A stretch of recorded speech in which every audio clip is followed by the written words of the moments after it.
김대호TV의 2023년 34회 공인중개사시험 부동산학개론 5번을 풉니다. 자, 5번.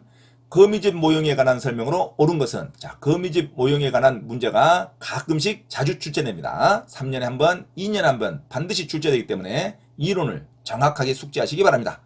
거미집 이론이라는 것은 가격이 변동하면 수요는 즉각적으로 영향을 받지만 가격이 변동하면 공급은 일정한 기일이 경과되어야 그 공급이 변동이 됩니다. 이게 수요와 공급이 즉각적으로 동시에 영향을 받는 게 아니라 시간차를 두고 영향을 받습니다. 실제 그래서 균형가격은 시간차로 시행착오를 거친 후에나 가능하게 됩니다.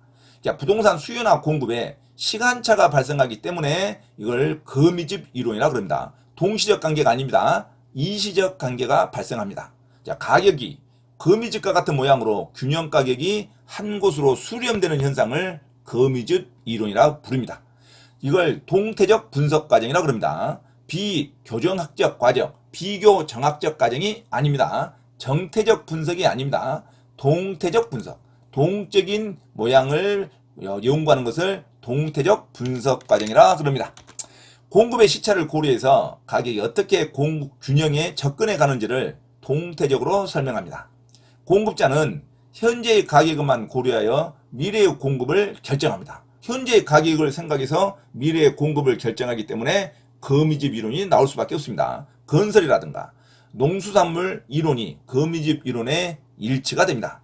장래의 공급량은 현재의 가격에 반응합니다. 장래의 수요량은 당연히 미래의 가격에 반응한데 공급량이, 장래의 공급량이 현재의 가격에 반응해서 장래의 공급이 영향을 받습니다. 자, 수요 반응에 비해 공급의 반응이 지체되어 일어나는 현상을 말합니다. 자, 수요 초과와 공급 초과가 반복해서 가격 폭등과 폭락이 반복할 수밖에 없습니다. 주거용 부동산보다는 상업용이나 공업용 부동산에 더 잘 적용이 됩니다. 주거용 부동산은 수요와 공급이 즉각적으로 반응할 수가 있는데 상업용이나 공업용 부동산은 수요와 공급이 시간차가 발생할 수밖에 없습니다. 이걸 거미집 이론이라 그럽니다. 핵심은 가격은 수요가 즉각적으로 반응하나 공급은 현재의 가격을 중심으로 미래의 공급이 결정된다는 거, 가격과 공급이 시간차가 발생돼서 균형가격이 형성된다는 거, 이게 핵심적인 이론입니다. 거미줄의 모형에 대해서 거미줄에 가장 시험이 많이 나오는 단어가 수렴, 발산, 순환이라는 단어입니다. 이걸 반드시 정립하셔야 돼요. 거미줄 이론은 반드시 수렴, 발산, 순환을 물어보게 되어 있습니다. 이 용어를. 자, 그러면 탄력성이라는 것이 있죠. 탄력성은 가격의 변화율분의 수요와 공급량의 변화 비율을 말합니다. 그러니까 가격이 변화해야 되는 정도의 수요량이 금방금방 변화되는 것을 탄력성이 크다고 그럽니다. 가격의 변화의 정도에 대해서 수요나 공급량의 변화가 늦으면 탄력성이 적다고 그럽니다. 그러면 탄력성이 크다는 것은 반응의 속도가 빠르다는 거죠. 그러니까 거미줄로는 가격에 대해서 수요는 반응이 빠르다겠죠. 그래서 항상 수요의 탄력성이 큽니다. 수요의 탄력성이 공급의 탄력성보다 크면 한 점으로 가격이 수렴이 됩니다. 그런데 공급의 탄력성이 크다, 수요의 탄력성이 적다, 그러면 가격이 발산돼 버립니다. 가격이 폭등과 폭락이 일어난다는 것은 공급의 탄력성이 수요의 탄력성보다 더 커버릴 때 발산이 됩니다. 가격이 수렴할 때는 수요의 탄력성이 커야 됩니다. 수요의 탄력성이 크면 가격이 즉각 반영이 되기 때문에 가격이 한 점에서 수렴합니다. 수요의 공급 탄력성이 공급의 탄력성보다, 수요 곡선의 탄력성이 공급 곡선의 탄력성보다 더 크면 한쪽으로 수렴하고, 공급이 탄력성이 더 크다 그러면 발산입니다. 수요와 공급의 탄력성이 동일하다 그러면은 가격이 순환합니다. 계속 반복된다 이거죠. 근데 기울기는 수요의 탄력성이 크면 수평에 가깝습니다. 수평에 가까우면 기울기의 절대값은 낮습니다. 수평에 가깝다는 것은 탄력성이 크지만 기울기 값은 작다고 그러죠. 그 다음에 공급의 곡선이든 수요의 곡선이든 탄력성이 적으면 수직에 가깝습니다. 수직에 가까우면 기울기가 가장 큽니다. 그래서 기울기 값은 탄력성과 반대로 간다. 그렇게 생각하면 되겠죠. 탄력성이 크면 기울기 값이 적습니다. 탄력성이 작으면 기울기 값이 큽니다.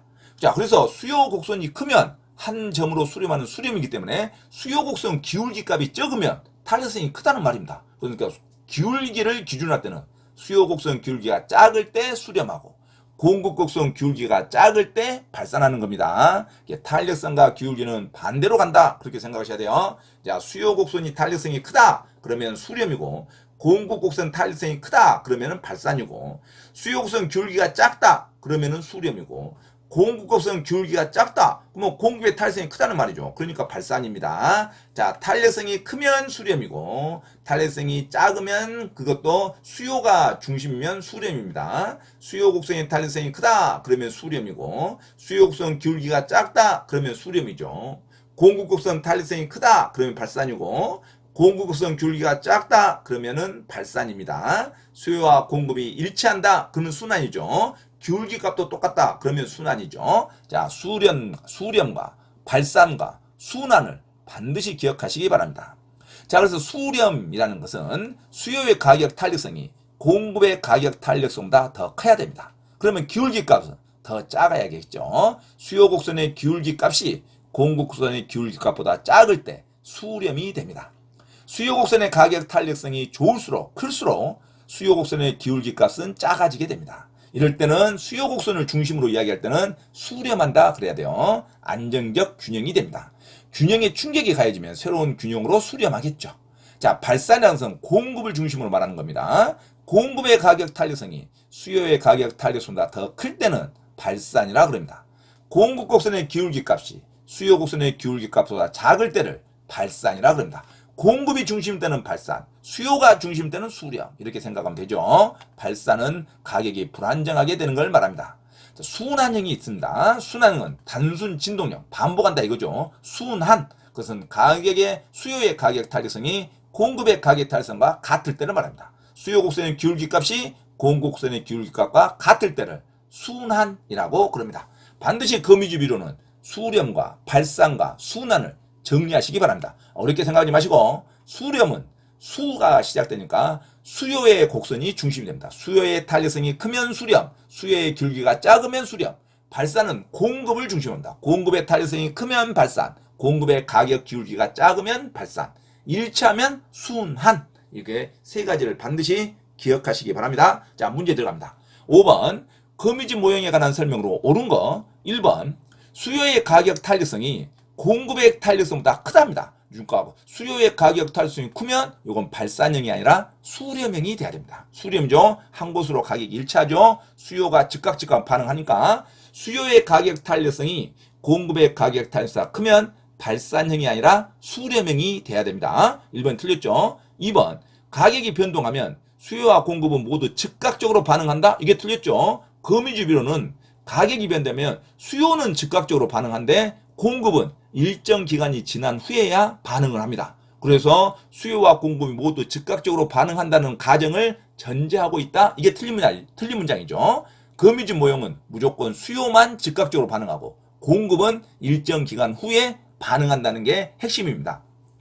2번도 틀렸죠. 자, 3번 수요 곡선의 기울기 절대값이 공급선 기울기 절대값보다 적으면 이건 기울기 값은 적어야 탄력성이 크는 거니까 수요 곡선 기울기 값이 적으면 1번과 똑같이 수렴형입니다. 그래서 수렴형이 된다. 3번이 정답이죠. 3번이 맞는 문장입니다.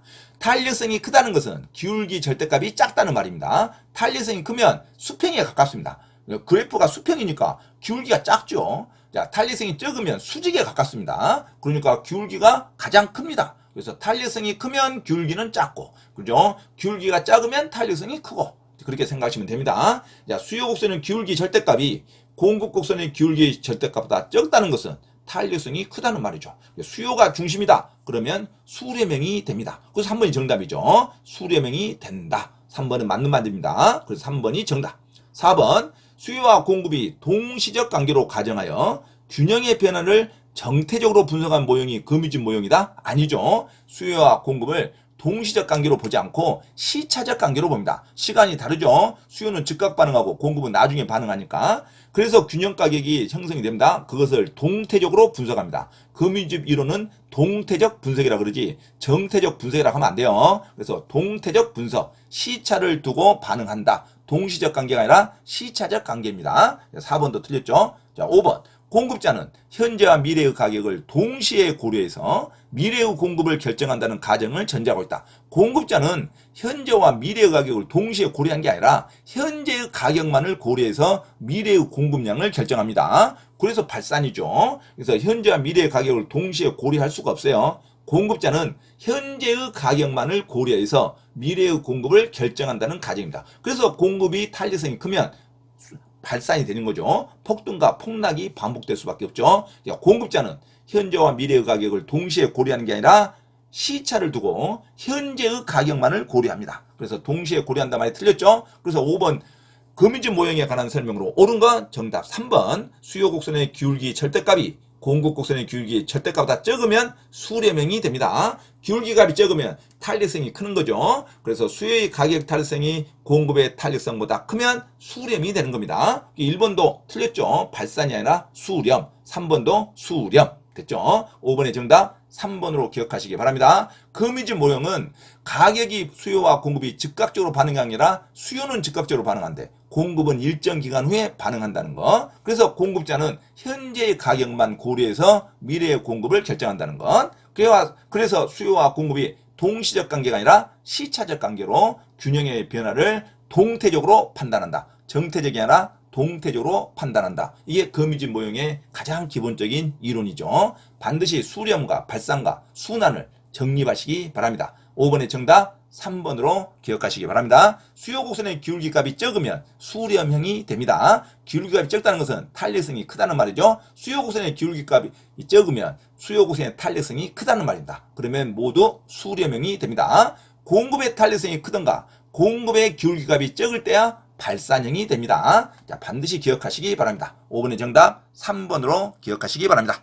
참고로 김대호TV 채널 강의에 대한 공지사항을 알려드립니다. 첫째, 김대호TV 유튜브 채널에 대한 편집과 영상 촬영을 위한 공간을 제공하고 공동 운영을 하고자 하는 분은 향후 수익에 대한 안분 배당을 같이 하고자 하니 언제든지 문의하시기 바랍니다.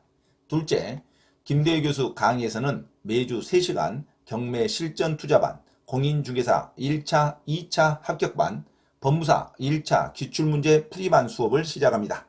김대호 교수 강의를 들으면 경매 실전 투자를 누구나 할 수 있으며 공인중개사 자격증도 취득할 수 있습니다. 또한 법무사 시험 준비를 위한 기본적 법률 마인드를 갖출 수 있습니다. 수강을 신청하고자 하는 분은 문자로 문의하시기 바랍니다. 이상 김대호TV 채널에서 말씀드렸습니다. 감사합니다.